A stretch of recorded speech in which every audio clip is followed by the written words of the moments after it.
Bienvenidos al podcast En Prosa. Hey, hola, hola, bienvenido y bienvenida una vez más a En Prosa Podcast, el podcast en español donde aprendes a comunicarte mejor. Y hoy tenemos el tan anhelado especial de Navidad y para este especial quiero presentarles a un invitado. ¿Qué digo invitado? Invitadísimo, fascinante, él es papá.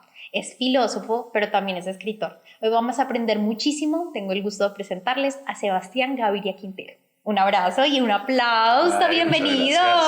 Gracias. Muchísimas gracias por aceptar esta invitación. No, a vos, Diana, por invitarme y pues muy chévere estar acá pues, conversando con vos y hacer parte de una lista de invitados muy importante que has tenido en este podcast. No, realmente para mí es el honor porque yo creo que sí o sí cuando hablamos de comunicación tenemos que tocar todos los frentes y creo que me hacía falta un toque muy especial que es el tema de la escritura, las palabras, cómo podemos conectarnos a través de ese espacio en donde nos sentamos a ser nosotros mismos pero a través de la escritura y creo que no lo había abordado en el podcast y dije en este especial de Navidad lo tengo que hacer sí o sí. Bueno, no, pero entonces pues hablemos de palabras, hablemos de... Y sobre todo en la época navideña yo creo que es súper importante hablar de las palabras porque creo que como que cuando uno se hace un montón de declaraciones en Navidad, ¿cierto? Entonces uno dice, no, el próximo año voy a hacer deporte, voy a hacer ejercicio, el próximo año, sí, no sé, voy a escribir un libro, voy a sembrar un árbol, pero a veces esas palabras también quedan como solo declaraciones y hay ideas que pues, las palabras también creen en acciones. Mira, eso que acabas de decir de creer en acciones y todas esas declaraciones y esos propósitos, yo he trabajado muchos episodios de Navidad con eso, que las 12 uvas y la historia que tienen detrás esas 12 uvas en Francia y por qué nace esos de los 12 deseos y esas 12 declaraciones, pero algo que me parece muy importante y que siempre lo he escuchado es que por ejemplo, cuando uno se pone un sueño sin acción, es mera ilusión. La gente, o yo lo puedo interpretar así. Y creo que una de las cosas que nos pasa con las palabras es que partimos de una creencia. Entonces, esta creencia que nosotros tenemos nos hace pensar, expresarlo de una manera y también interpretarlo o expresarlo de otra, ¿no? O sea, nuestro lenguaje verbal, no verbal, todo eso influye. Entonces, yo quiero empezar por preguntarte algo que yo creo que la mayoría de las personas cuando te presenté en este especial se quedaron como pensando, bueno, filósofo, escritor, también papá, ¿qué está pasando en la vida de Sebastián? ¿Cómo llega esa unión? Y en tu quehacer, pues por supuesto que también tendrá que ver, cuéntanos un poquito de eso. Pues bueno, no, yo creo que las palabras están desde siempre. Yo creo que el primer regodeo con las palabras es como la infancia, ¿cierto? Uno aprende a hablar y uno como que se encapricha con palabras, uno empieza como a disfrutarse, como que se engolosina con las palabras. Y yo creo que hay un primer momento muy infantil y muy bonito de asombro con el lenguaje. Pero eso con el tiempo se va perdiendo y bueno, pues ya uno entra a la universidad, tiene esa etapa como de adolescencia, que además la palabra es bonita porque es lo que adolece, lo que duele un poco, duele crecer. Y uno se va olvidando del lenguaje, pero yo al final de la carrera me reconcilié como con las palabras y empecé a leer. Y hubo una obsesión con la lectura, o sea, me acuerdo que leí una ñoñada, que era Hamlet de William Shakespeare. Y una cosa, pues, ¿quién va a leer teatro? A mí me encantó esa obra. No, a mí me gustó, de hecho es buena. Pero, ser o no ser. Ahí está esa famosa frase de Hamlet, pues de Shakespeare. Y yo me metí en la película con ese libro y empecé a leerme otro y otro y otro. Y también te viste Shakespeare enamorado. Y me vi Shakespeare enamorado y me vi la Romeo y Julieta de Leonardo DiCaprio, donde se dan bala los Capuleto y los Montesco, bueno. Y al final de la carrera me metí la empeliculada, o sea, de un lector compulsivo y dije, voy a hacer una maestría en filosofía. ¿Qué estudiaste, perdón? Estudié administración de empresas. ¿Y maestría en filosofía? Y después hice la maestría en filosofía. Perdón por interrumpir tu episodio, pero voy a hacerte una invitación. Suscríbete a mi canal de YouTube y yo me comprometo a traer las mejores herramientas para que te comuniques de la mejor manera y también a invitados que te puedan guiar en este proceso de empoderar tus habilidades de comunicación. No siendo más, te invito a que continúes con el episodio. Administrador de empresas creo que porque no sabía qué más, o sea, en realidad yo creo que no sabía para qué servía. Por descarte y entonces yo dije, no, estudiemos cualquier cosa, mientras tanto cualquier cosa. Y me ha servido, pues yo no puedo despotricarte aparte, me ha servido, pero la maestría fue como algo que hice de verdad queriéndolo hacer, pues como yo quiero estudiar eso. Y me metí a maestría en filosofía y ahí la lectura y el nivel de lectura fue muy fuerte, fue leerse 3 libros por semana, hacer un ensayo todas las semanas para un tema de filosofía política, filosofía de la ética, filosofía del lenguaje. Entonces era, o sea, una inmersión completa en el pensamiento y luego también en las palabras. Luego entendí, incluso estudiando filosofía, que hay algo que llaman el logos en los griegos y es que el pensamiento y la palabra son una misma cosa, ¿cierto? Y muchas de las teorías hoy pues que hay que lo que piensas, si lo dices, lo piensas, no sé qué, esas cosas están muy marcadas desde esa filosofía griega de logos, ¿cierto? De la palabra transforma el pensamiento y el pensamiento transforma la palabra. Y ahí es cuando se enreda la cosa, porque uno empieza con estas cosas ahí que sí que enreda, o sea, eso que acabaste de decir, para mí siempre la filosofía es enredada por eso. Claro, pero descubrí una cosa que ha sido muy importante hoy, incluso en mi vida laboral. Yo hoy trabajo en temas de aprendizaje, de cultura y desarrollando habilidades mal llamadas blandas. Creo que son las más difíciles porque 1 más 1 es 2, pero como, ¿qué es el amor? ¿Cierto? ¿Qué es el liderazgo? Es una cosa como complicada. Y yo pues, estoy promoviendo unas tertulias literarias porque creo que cuando leemos el pensamiento se nutre y al mismo tiempo las palabras. Entonces a la hora de comunicar, a la hora de usar el lenguaje, el pensamiento está un poco más ordenado y cuando se expresa, pues hay un enriquecimiento del léxico, de la forma de elaborar las ideas. Es decir, somos más elocuentes en la medida en que leemos. Yo creo que esa es la mejor recomendación que les podemos hacer y ya que estamos finalizando el año, yo pienso que entender realmente que la lectura nos ayuda a ampliar nuestro léxico, no voy a decir vocabulario, léxico, ya aprendimos hoy que hay que decir léxico, para que pues todo ese aprendizaje, toda esta conversación nos ayuda mucho, pero entender que si queremos, por ejemplo, hilar mejor las ideas, conectarlas, pues indiscutiblemente necesitamos aprender a leer. Y ya que estamos hablando de lectura, yo creo que experto en retórica Aristóteles, pues debe ser aquí la guía de la retórica Aristóteles, que yo siempre les digo, finalmente el padre de la oratoria y demás, Aristóteles, Cicerón, bueno, todas estas personas, pero no te voy a preguntar, tranquila, no te voy a preguntar por la retórica de Aristóteles. Sin embargo, quiero que me cuentes un poquito cómo llegas al punto de decidir esto que toda la vida he leído, esto que toda la vida he estado pensando, lo quiero expresar a través de la palabra escrita puntualmente. Yo creo que hay una cosa que le pasa mucho a los escritores y es que en la medida en que más leen y más y más y más, hay como algo adentro que empieza a decirle ¿por qué no haces, por qué no contribuyes a eso que te da tanto placer? ¿Cierto? Si a mí me gusta leer y cuando leo literatura siento como una sensación de vivir 2 vidas, 3 vidas, 4 vidas, ¿por qué no hacerle sentir a los demás esa experiencia? ¿Cierto? Esa sensación de multidimensionalidad, ¿cierto? Como estar en muchas dimensiones. Entonces, uno cómo logra moverse, pues provocar en las personas eso. Y yo dije, voy a intentar, voy a arriesgarme. Y a mí hay un escritor que me marcó mucho, que es Fernando Vallejo, un escritor de acá de la ciudad. Escribió un libro muy famoso que se llama La Virgen de los Sicarios, pero ese no es para mí su mejor libro. Él tiene un libro muy lindo que se llama Los Días Azules. Y a mí ese libro, yo me acuerdo que lo compré, me senté una tarde y me lo leí de un tirón. Y a mí lo que me impresionó fue el uso del lenguaje, el uso de las palabras. Es absolutamente maravilloso, extraordinario la manera en la que él utiliza el lenguaje. Entonces yo dije, ¿qué es esta sensación que tengo con las palabras, con el lenguaje como tan cercanas? Yo quiero hacer algo así. Y empecé a hacer unos mamarrachos, pues. O sea, empecé a escribir unas cosas que eran horribles, pero así empieza y uno va mejorando y uno va aprendiendo técnicas. Creo que vos que sos experta en comunicación lo sabés.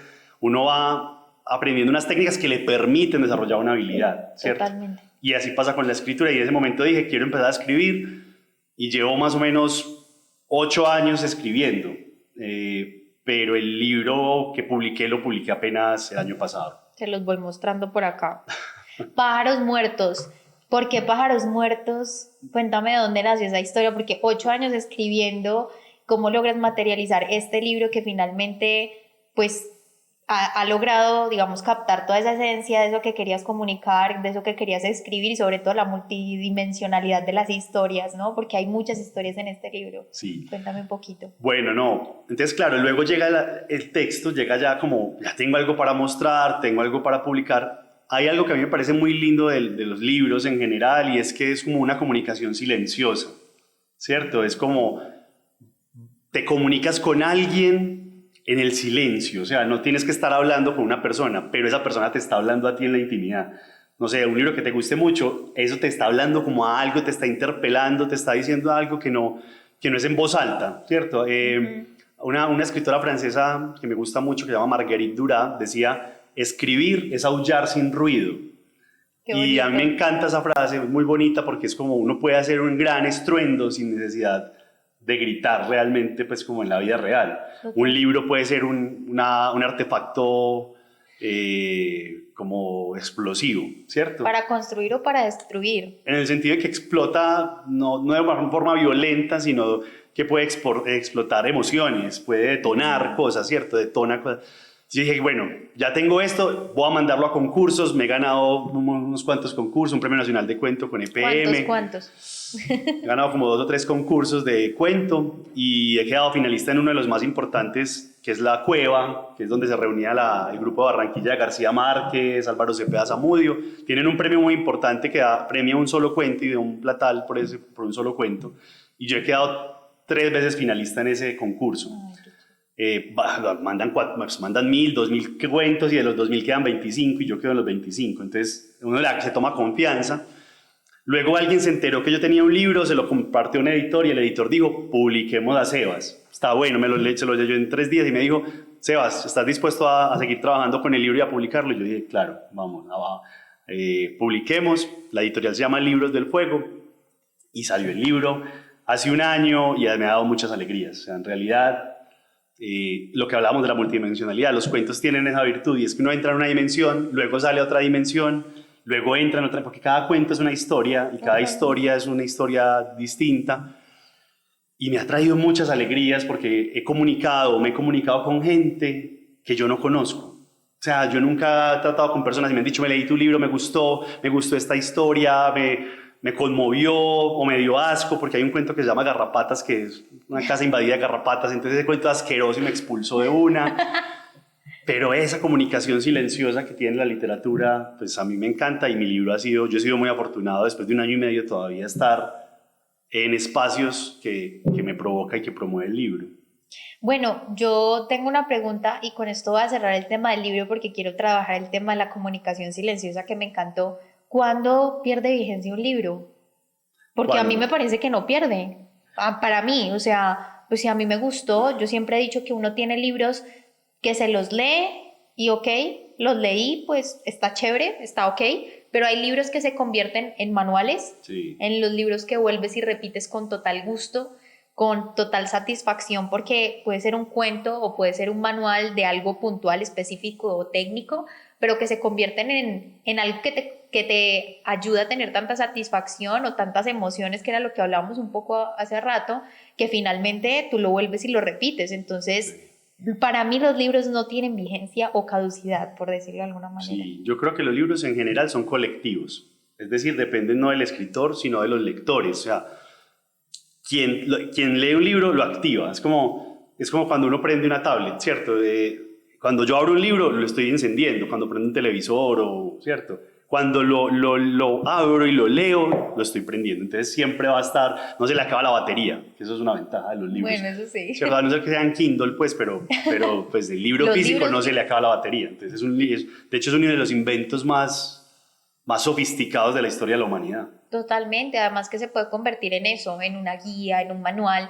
Pero retomando y que me parece algo muy lindo, todo eso de la multidimensionalidad y también de la comunicación silenciosa, yo quiero retomar algo. Y es que a mí alguna vez mi papá me lo contó y he estado buscando, pero de pronto tú que has leído varios libros y varios autores, de pronto podemos coincidir en esto. En alguna entrevista o en algo, mi papá me contaba que Gabriel García Márquez, esto puede ser cuenta de mi papá, pero porque no he encontrado puntualmente la cita, mi papá me decía que uno cuando habla, cuando comunica y sobre todo con las palabras, es como si te llevara por un trance las palabras, de tal forma y de tal suerte que cuando hablas, pues esas palabras no puedes poner una palabra en un mal lugar porque te va a despertar de ese trance. Entonces creo que ahí está el reto y eso tiene que ver mucho con la comunicación oral, porque hilar las palabras de tal forma que la otra persona esté ahí atento a lo que dices es un arte, y creo que la comunicación escrita ayuda mucho, porque una de las técnicas que yo más usé cuando quería empezar a hacer locución en radio fue justo eso, escribir mis parlamentos para poder hilar la idea, entenderla, comprenderla y después expresarla. ¿Cómo lo haces tú o cómo te ha ayudado la comunicación escrita y esa comunicación silenciosa para ayudar a atrapar a tu audiencia y lograr conectar tus ideas? Absolutamente, o sea, yo creo que aprender las técnicas de la escritura básica, ¿cierto? Cuando digo básico es la redacción, que haya una sintaxis, que haya una buena elección de las palabras, es como lo mínimo que se pide posiblemente a un escritor, ¿cierto? No va a decir a las personas porque posiblemente hemos tenido baches en la educación escolar Bastantes. frente a la escritura y entonces es como va un de que cuando no va un de que o va un que cuando no va un que. Entonces hay mucha gente que dice yo pienso de que tal cosa y ese yo pienso de que está mal dicho porque es un dequeísmo. Maldecido. ¿Sí? Está maldecido. Entonces el lenguaje sí tiene que ser bien usado a la hora de escribir, incluso a la hora de hablar. Yo soy muy crítico con los periodistas porque el periodista tiene un deber público de comunicar bien, es lo mínimo que debería hacer, utilizar bien las palabras, que es su herramienta de trabajo. Pero a la hora de trabajar con otras personas, yo creo que es decir, casi todos los problemas humanos son problemas de comunicación. Todos, los problemas de pareja, los problemas con el jefe, los problemas con el equipo, los problemas con los compañeros, con los colegas, son problemas de comunicación. Con los papás. Y siempre tienen que ver con las palabras que usamos, ¿cierto? Porque las palabras están cargadas de sentido y de peso y de historia. Entonces, si yo le digo a alguien que es un perezoso, estoy lanzando un juicio, estoy lanzando un insulto, aunque no parezca, o el otro le digo imbécil, esa palabra es muy fuerte. Entonces, el uso de las palabras sí es muy clave a la hora de comunicarnos, ya sea verbalmente o por escrito. Y en lo escrito, lo que decía tu papá tiene mucho sentido, refiriéndose a García Márquez, y es que y García Márquez fundó y terminó una corriente que se llama el realismo mágico. Él es el realismo mágico en realidad. Y lo que hacía era magia con las palabras. Si ponías una palabra mal puesta, o sea, se rompía el hechizo. Totalmente. Yo creo que a eso se refería, por ahí claro, va, por ahí va. Y pasa que cuando uno manda un texto, hay un principio que a mí me encanta de la comunicación escrita, un libro muy recomendado, aquí una recomendación en el podcast para el libro, lo pueden comprar para regalo navideño, que se llama... El manual de Carreño, no mentira. Describir el escribir, de Daniel Casani. Hay un profesor ¿Otra vez el nombre? Describir el escribir. Ok. De Daniel Casani, que es un libro de un académico catalán que se ha dedicado mucho tiempo a estudiar la escritura. Tiene otro que se llama La cocina de la escritura, también muy recomendado. Los libros de él son muy recomendados, pero en Describir el escribir hay un principio que él rescata y que a mí me gusta muchísimo, que es el principio de adecuación. ¿Qué es el principio de adecuación? Uno no escribe una carta con el lenguaje de un acta, o uno no escribe un cuento lo puede hacer sí de manera creativa, y en la literatura se permiten más cosas, pero en la vida laboral creo que el principio de adecuación funciona mucho. Estás escribiendo, no sé, un copy, estás escribiendo una estrategia de marketing o un plan de trabajo o un plan estratégico. Las palabras deben adecuarse a ese lenguaje. Si uno trabaja en el mundo corporativo, el lenguaje no es hola en esta tarde soleada de abril donde los pájaros cantan. No, uno en un lenguaje cordial laboral salud. Posiblemente lo que prevalece es la practicidad y el ahorrarle tiempo a los demás. Y una cosa bien escrita le ahorra tiempo a otros. No, yo no sé si les ha pasado que uno ya recibe un correo que no entiende, entonces tiene que responder el correo diciendo no entendí, para que el otro le vuelva y le diga y trate de extender. Al final no, yo mejor te mando una nota de voz, ¿cierto? Porque es imposible entenderse por lo escrito. Entonces, cada palabra tiene un peso dentro de lo escrito y dentro de lo hablado. Sí. Pero en lo escrito es mucho más evidente. Pues uno está leyendo y ve un bombillo con V y uno dice, ¿ese bombillo de dónde es? ¿Cierto? Sí. o hijo sin H, no, o sea, yo tenía compañeras en la universidad, o sea, en el colegio que escribían todo sin H, o sea, hijo, hombre, etcétera, y llegó un momento en el que ya estábamos en la universidad y en algún momento nos reencontramos y por alguna razón tuve que leer algo y hijo, hombre, sin H. Yo decía, pero por Dios, o sea, ¿cómo es que pasan los profesionales hoy en día? Y sí tenemos baches en nuestra educación, pero quiero retomar algo que me pareció fantástico y es el peso de las palabras. Y voy a retomarlo con algo que tiene que ver con el tema cultural. Y es que, por ejemplo, en una de mis mentorías tengo a alguien que es mexicano. Entonces, para esa persona, la palabra pendejo es como, o sea, en México, Es una pendejo grosería. es como con una grosería, así como nosotros decimos las palabrotas que decimos. Y fíjate que, por ejemplo, para mí, pues pendejo es, ay, qué pendejo. Sí, O sea, no algo no tiene grave. ninguna connotación así de algo como relevante. Entonces yo creo que esa adecuación que tú hablas también dentro de las palabras que usamos también hace parte de conocer a la audiencia. Dentro de lo que tú decías hay una frase que yo uso mucho y es decir que uno no le puede escribir una carta de amor con el destinatario a quien pueda interesarle, porque es que yo tengo que conocer a mi audiencia y eso hace parte de conocer a la audiencia. Yo quiero que tú me regales, que me parece fantástico eso y que creo que podemos entrar en eso, recomendaciones para dentro del área laboral o del ámbito de la vida en general, cómo podemos usar ese peso de las palabras, cómo saber cuáles son las palabras adecuadas para escribirle a alguien, cuáles serían las recomendaciones, conocerlo muy bien, o si no lo conozco y quiero entrar a hacer networking y le quiero escribir un correo a alguien, ¿cómo hago ahí? A mí hay una cosa que me parece en la escritura muy importante y es una frase que escuché hace un tiempo que decía, todo texto tiene su contexto. Es decir, el texto va con contexto. Yo escribo un texto en la medida del contexto. Suena como un juego de palabras, pero es, si yo sé que le estoy escribiendo a Diana, que la conozco desde hace tantos años, y nos llevamos súper bien y hemos salido en otros espacios, yo no le voy a decir, hola Diana, ¿cómo está señora Diana? Pues porque Sí. ya nos tenemos una confianza y nos conocemos y hemos creado un vínculo. Pero si es alguien que no conozco, posiblemente un lenguaje neutro, es decir, palabras no muy cercanas, pero tampoco muy... que ese es el rollo, como qué palabras elegir, ¿cierto? Y pensar antes de mandar un correo o mandar una carta, a quién va dirigido, que no es a quien corresponda, sino que siempre a quién le estoy hablando. La comunicación, el lenguaje escrito en general, hay una interlocución siempre con alguien, o sea, dicen que el diario es para uno, pues cuando uno escribe diarios es para uno y puede que es verdad, puede que haya diarios que no, nunca sepamos, pero hay otros diarios que se publican, que eso es muy extraño. Pero por lo general, otro que escribimos tiene una función social. Cuando digo que tiene una función social es que nunca están individualizados, no es como que yo me estoy hablando a mí mismo, ¿cierto? Que eso es muy común, como que a veces, y por eso es que no entendemos los correos, porque es como que están hablando ellos mismos con sus pensamientos, y uno, pero ¿qué está diciendo? Entonces, siempre en los textos que van a dirigir a otra persona es importante siempre poner el contexto. Me parece que el contexto del texto es importante.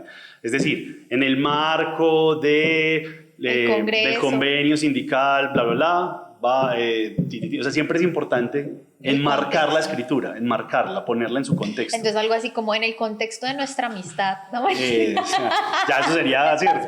Claro, o sea, como que Si no ubicate. nos hablamos así. Exacto, ahí sería como una llamada de ve qué te pasó, como que en el contexto de nuestra amistad, eso lo estaba viendo alguien, porque claro, se hace raro.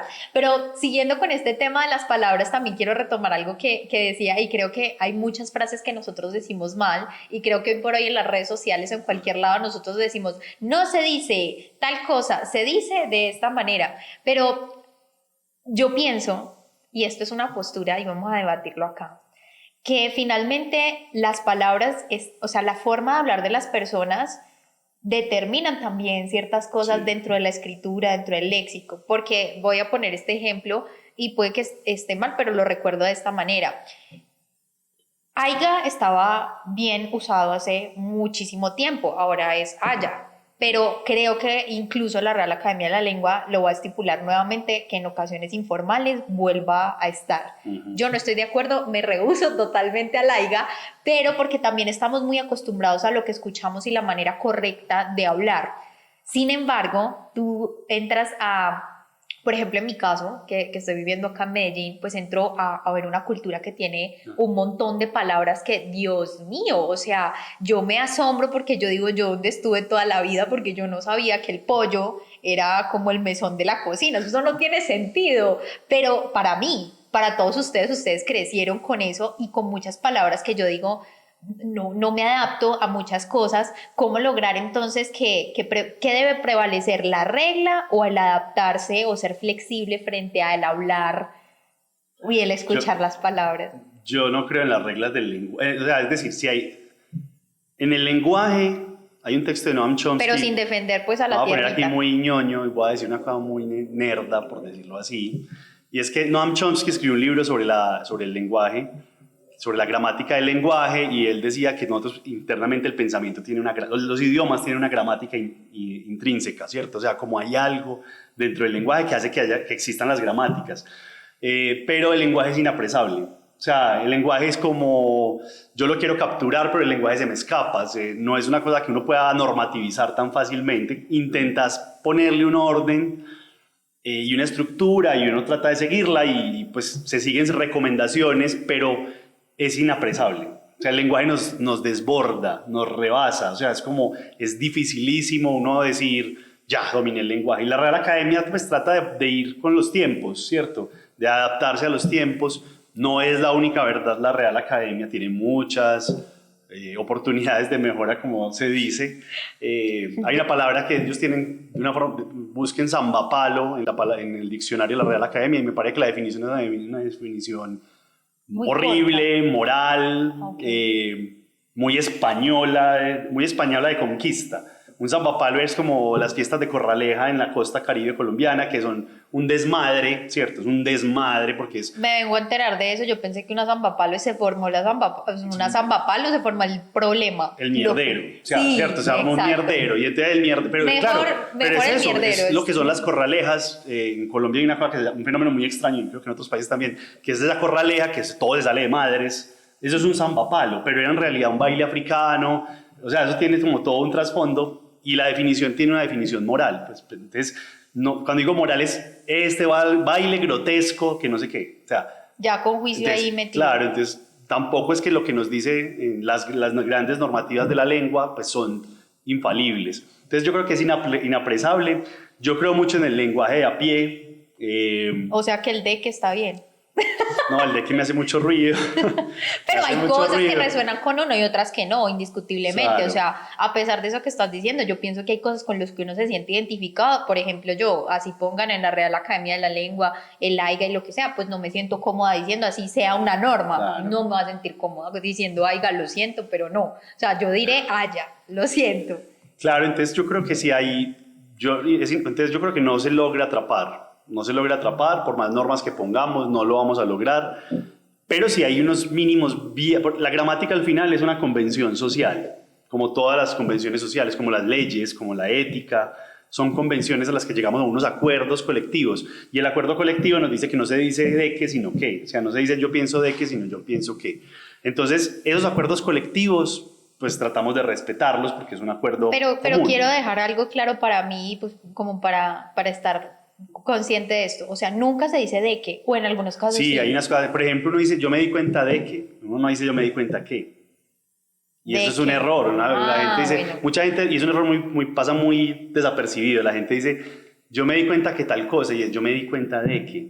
Cuando tú lo vuelves en pregunta, la pregunta es ¿de qué me di cuenta? No, ¿qué me di cuenta? Ah, bueno, entonces la regla, o digamos para poder identificar eso del de que me parece algo fantástico para también hablarlo, es básicamente entender que cuando la respuesta empieza con de qué tal cosa, Ajá. y la respuesta es así, es porque sí va un de qué. Sí, o sea, cuando lo vuelves pregunta, Eso, volverlo a preguntar. resolves como pues La inquietud, situación, la la situación. Yo también creo que las palabras responden a unas condiciones sociales, culturales, económicas. Entonces creo que las palabras responden mucho a las culturas, y tratar de normativizar unas palabras que corresponden a la gracia justamente de la cultura, Sí. pues a mí me parece una pérdida. Es decir, hay un escritor de Medellín que a mí me encanta, pues que era Santo Domingo, pero en Antioquia, que es Tomás Carrasquilla, que para el que es extranjero es dificilísimo de leer porque está lleno de palabras del uso antioqueño. Y a mí me encanta, y me parece que son más universales, y creo que hay que cuidarlas porque son lo que le dan la gracia a la cultura, le dan la magia, le dan la chispa, le dan el encanto, ¿no? De escuchar una herda de un costeño o escuchar a los mexicanos, incluso pinche, Chinga tu ¿cierto? madre, Tal. perdón si eso es una Eso, grosería. eso es... Y las groserías son maravillosas. En el español, el lenguaje Uy, es español buenísimo. es riquísimo en palabras groseras. El Quijote tiene una que a mí me encanta, es mi palabra preferida, que es y de puta. Ni siquiera era hijo de puta, sino y de puta. Y el Quijote cuando se enoja dice y de puta, le dice a Sancho. Y esa palabra tiene fuerza y tiene potencia y tiene energía. Yo sé que el insulto puede ser agresivo, pero hace parte de No, una pero forma de expresión. tranquiliza de una manera buenísima porque tú logras sacar eso, o sea, es que Claro. lo sacas, o sea, no hay otra forma. Una vez en una entrevista a Salma Hayek le preguntaban, Salma Hayek es mexicana, y le preguntaban como, bueno, ¿cómo te gusta como regañar o expresarte de mala manera o con palabras groseras, si en francés o en español, porque el esposo creo que es francés, y ella decía, no, definitivamente el español tiene demasiadas formas de poder expresar todas esas palabras que no quieres, que suenan groseras o agresivas, pero que definitivamente, te descargan. Sí. O sea, yo no digo y no estamos incitando a que digan cosas groseras a sus personas cercanas ni a cualquier persona, pero también es cierto que logras decir, fue puta, o sea, me siento bien, no sé, eso, fue puta qué chévere, fue puta qué rico, fue putada de todo en diferentes contextos. Y que vuelve el principio de adecuación, donde puedes decir las vulgaridades, ¿cierto? No aplica decir vulgaridades en todos los espacios y en todos los lugares, y hay que saberlo usar, ¿cierto? Uno hijo de putea o por ejemplo, uno Ay, se da un golpe ya es un en el dedo término. pequeño del pie, y uno dice, puta, ¿cierto?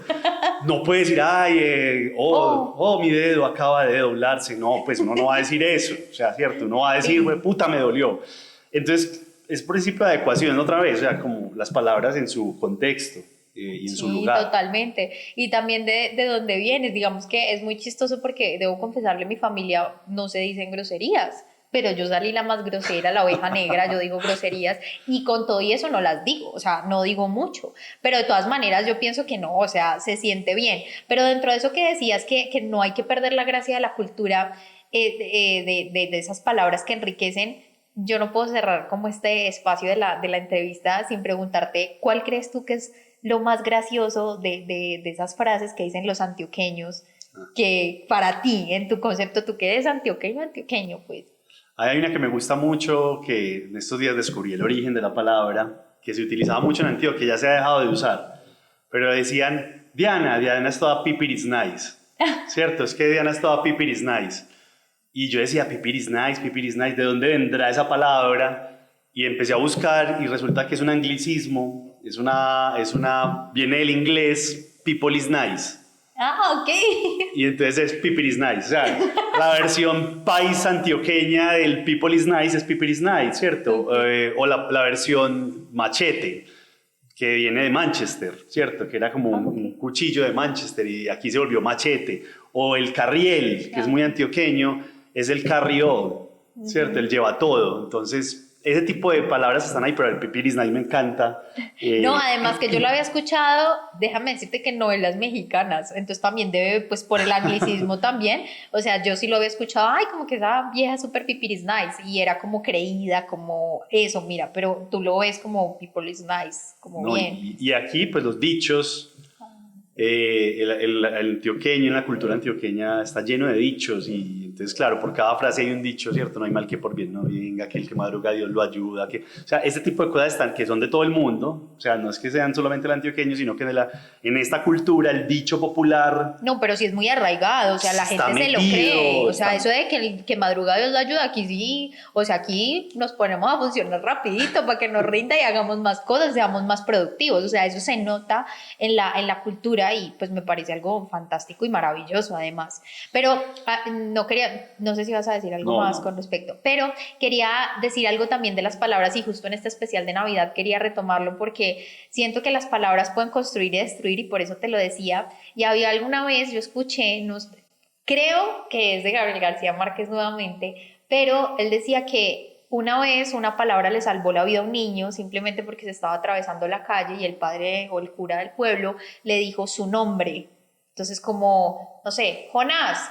y él voltea a ver y en ese momento pasa un carro y pues no lo atropella. Entonces a mí me pareció muy chévere la manera en la que explicaban en ese discurso, que no recuerdo, creo yo que es de Gabriel García Márquez, pero hace referencia a que una palabra sí te puede salvar, una palabra te puede construir o te puede destruir. Y creo que en esos acuerdos o esas declaraciones que hacemos todos los años, cuando nos proponemos algo, ¿cómo podemos lograr que realmente esas palabras sí sean constructivas? Yo te decía, uno piensa, uno siente y luego actúa, ¿no? ¿Cómo realmente hacer que esas declaraciones sean valiosas y sean creíbles para uno mismo? Porque el problema más grande es que nunca leo, ¿no? Voy a leer 70 libros el próximo año. Pues caramba, o sea, después vemos los memes de voy a leer 70 libros, voy a leer y quitan los 70 libros, porque es imposible hacer declaraciones que realmente no son creíbles para uno mismo. Entonces quería que nos ilustraras un poquito de esto. Yo creo que las palabras sí tienen mucha fuerza, tanta que es una herramienta política, es una herramienta ética, moral, creativa, o sea, con palabras tomamos posición incluso, ¿cierto? Hay un texto, perdón que he citado mucho, pero pues, no, riquísimo. Hay un texto de Albert Camus, un filósofo y escritor francés, que se llama El hombre rebelde, y él dice... ¿Quién es el hombre rebelde?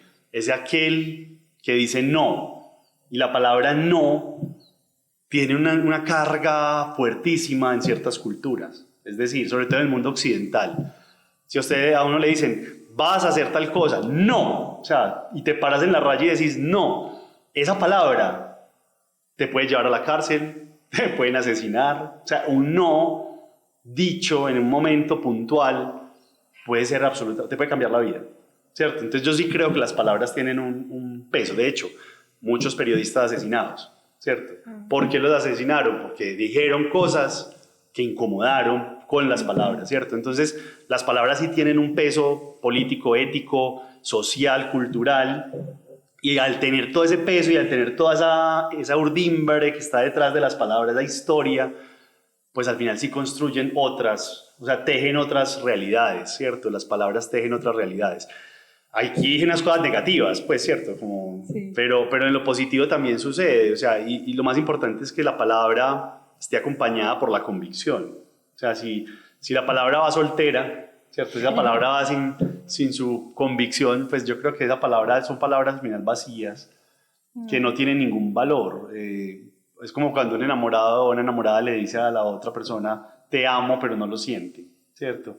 Y eso uno sabe que la relación no va para ninguna parte, ¿cierto? Es como que ese amor no va, o sea, es como un automático que nos tenemos que decir te amo, pues, pero no tiene ningún valor.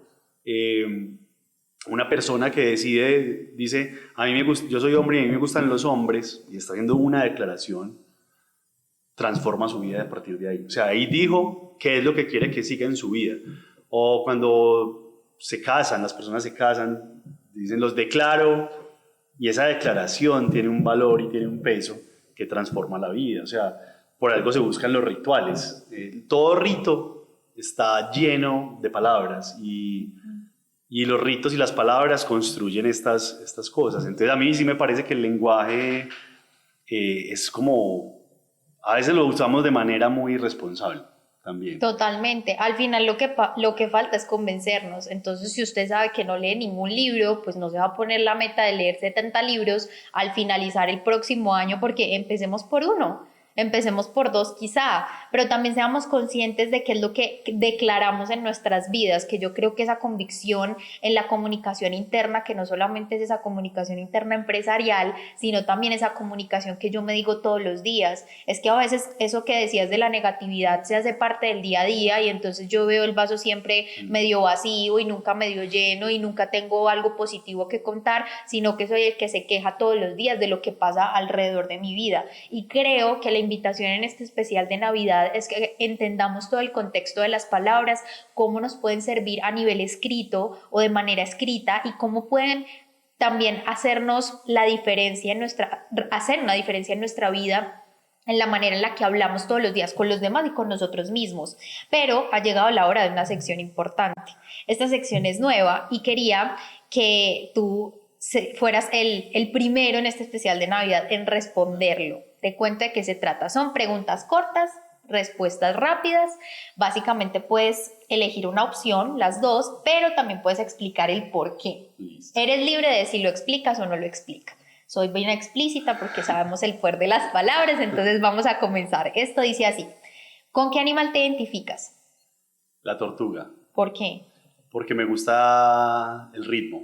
Ok, ¿cuál es el mejor libro que te has leído? Además del tuyo. No, el Quijote, ¿Hablar o escuchar? escuchar. ¿Lenguaje verbal o no verbal? No, los dos. No soy capaz de elegir entre esas dos cosas. Ok, ¿lo que dices o cómo lo dices? ¿Cómo lo digo? ¿Podcast o lectura? Lectura, Ok, ¿libro físico o digital? ambos. ¿Frase o cita que más recuerdas? El hombre está condenado a ser libre. ¿Emoción o razón al comunicar? Emoción, ¿Escribir o hablar? escribir. ¿Claridad o emoción? Emoción, ¿Mensaje directo o indirecto? principio de adecuación, depende. No, ahí me la cambio. ¿Corto o largo? Corto, ¿Pensar antes o improvisar? las dos. ¿Palabra? Yo sé que no puedo, pero No, me parece dale, excluyente, no. pero sí, las dos. ¿Palabra o gesto? Palabra, ¿Escuchar o responder? escuchar, ¿Metáfora o literalidad? metáfora, ¿Inspirar o convencer? inspirar, ¿Carta o discurso? carta. ¿Navidad, gratitud o reconciliación? ¿Qué significa para ti? ¿Qué significa Navidad, gratitud? Bueno, Te no, puedes extender. no, yo creo que la Navidad es la excusa para reunirnos, para compartir. Ahorita iba a decir algo y es el regalo más simple, más barato, más económico es regalar una palabra. ¿Cierto? O sea, uno regalarle palabras a otro, bonitas pues por supuesto, no le vamos a regalar toda La negatividad. la negatividad, pero sí regalarle unas palabras a una persona que uno quiere y que esté convencido que quiere o que aprecia, es algo lindo. Y creo que los espacios, por ejemplo la Navidad, que estamos en Navidad, pues es como ese espacio para decirnos cosas, no solamente para darnos regalos, que yo creo que esta es una versión muy mercantil de la Navidad. Yo creo que es más que sí, bacano pues que nos den regalos, pero sí pues como para decirnos cosas, compartir, que a veces en el ajetreo de todo el año no tenemos tiempo de parar, pensar y decir. Y ese decir, qué bueno si está acompañado de la gratitud. Yo por lo menos soy un agradecido por mis privilegios, por lo que me ha pasado, por mi libro, por mi familia, por mi hija, y lo celebro siempre, pero creo que la Navidad da como unas condiciones para que sigamos celebrando y sigamos haciéndonos propósitos, así sea que los incumplamos, ¿cierto? O sea, qué lindo que sea la Navidad un espacio para soñar y Sí, para imaginar, y que pues si se vuelve realidad, genial, pero si no, pues al menos se quedan en lindos deseos. totalmente. Y ya para finalizar, me gustaría que justo hicieras eso, que me parece muy lindo. Lo primero, que nos regalaras algo en esta Navidad que quisieras que nos lleváramos, que esté o no esté relacionado con la comunicación, finalmente sea un gesto muy lindo de tu parte para toda esta comunidad que nos escucha y nos ve a través de Emprosa Podcast. Y por supuesto que nos invites a leer tu libro. ¿Y por qué leer Pájaros Muertos? Bueno, voy a hablar primero del libro y luego les dejo pues, como una opinión o un comentario. Bueno, Pájaros Muertos es un libro de relatos que se demoró 6 años en escribirse, que me tomó muchos tropiezos, que me comentaron muchos amigos. Es un libro, los libros nunca son del autor 100%. Un libro, casi que todo lo que hacemos es un acto colectivo. Los libros viven por los lectores y viven por los amigos también y por las personas que lo leyeron. A mí me leyeron muchas personas antes de publicarse, ¿cierto? Y agradezco como a todas esas personas, aprovechando que estamos en Navidad y en temas de gratitud, agradezco a todas las personas que han comprado el libro, que ya son más de 500, 600 personas que han comprado el libro, y a las personas que me ayudaron a configurarlo. Entonces es un libro de relatos donde van a encontrar personas con ciertos rotos en la vida, ¿cierto? Unas rupturas, unas grietas, y hay algo muy lindo, porque le tememos mucho hablar de lo malo, ¿cierto? Y este libro muestra lo malo, pero la idea es que a partir de lo malo uno pueda ver luz. Leonard Cohen, el canadiense, decía, el cantante y poeta canadiense decía, esas grietas por donde entra la luz. Este libro tiene esa premisa, ¿cierto? Como Así hayan pájaros muertos en algunos textos, eso también muestra, hay una revelación, que los personajes que están ahí tienen y que de alguna manera se conectan con eso. Entonces, es una exploración de la condición humana. Si están en Colombia o si pues, están en otro país, pueden entrar a la página de Libros del Fuego y ahí lo pueden comprar incluso digital y se los envían al país donde estén, o aquí en Antioquia o en Colombia, pues también a la ciudad en la que estén. Entonces, pues eso es muy raro hablar del libro de uno, pero lo escribí con mucho amor y es un regalo para mí y para mi familia y mis amigos, pero pues también para el lector que lo quiera leer. Y frente a como estos deseos de fin de año que yo pongo sobre la mesa, pues creo que hay uno muy importante y es como disfrutémonos las palabras, es decir, como no nos quedamos en automático con palabras que pasan por ahí, que tienen tanta hermosura, tanta belleza, tanta historia,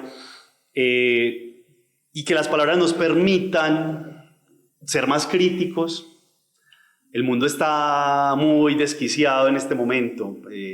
Hace un mes, veía la noticia de los feminicidios en Colombia. Sé que no es una condición normal solo de este país, sino en México y en otros países sucede.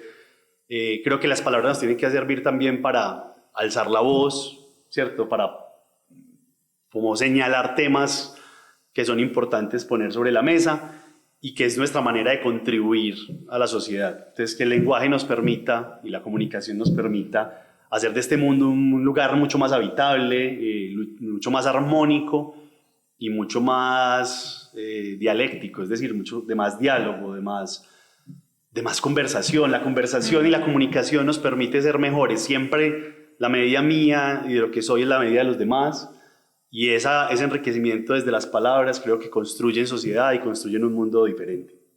Así es, y creo que por más clichésudo que suene lo que acabas de decir en cierta medida, porque a mí me parece que la invitación es fantástica y que puede sonar clichésudo en el sentido de que todos queremos eso, pero muchas veces no lo intentamos, pero con la herramienta que tenemos a la mano, que es nuestra voz, que son nuestras palabras, lo podemos lograr.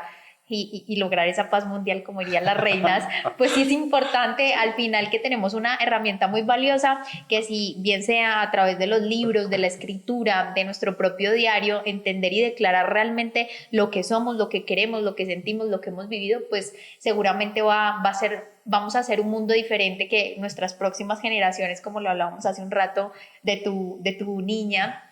Vamos a tener un mundo realmente donde nos podamos decir las cosas sin sentirnos ofendidos, sin realmente como atacarnos, sino construir a través de ellas. Así que muchísimas gracias, Sebastián, por esta invitación. Para mí ha sido todo un placer esta tertulia que al final creo que se pasó volando para mí. Así que muchísimas gracias. Y bueno, ustedes y yo tenemos una cita en un próximo episodio.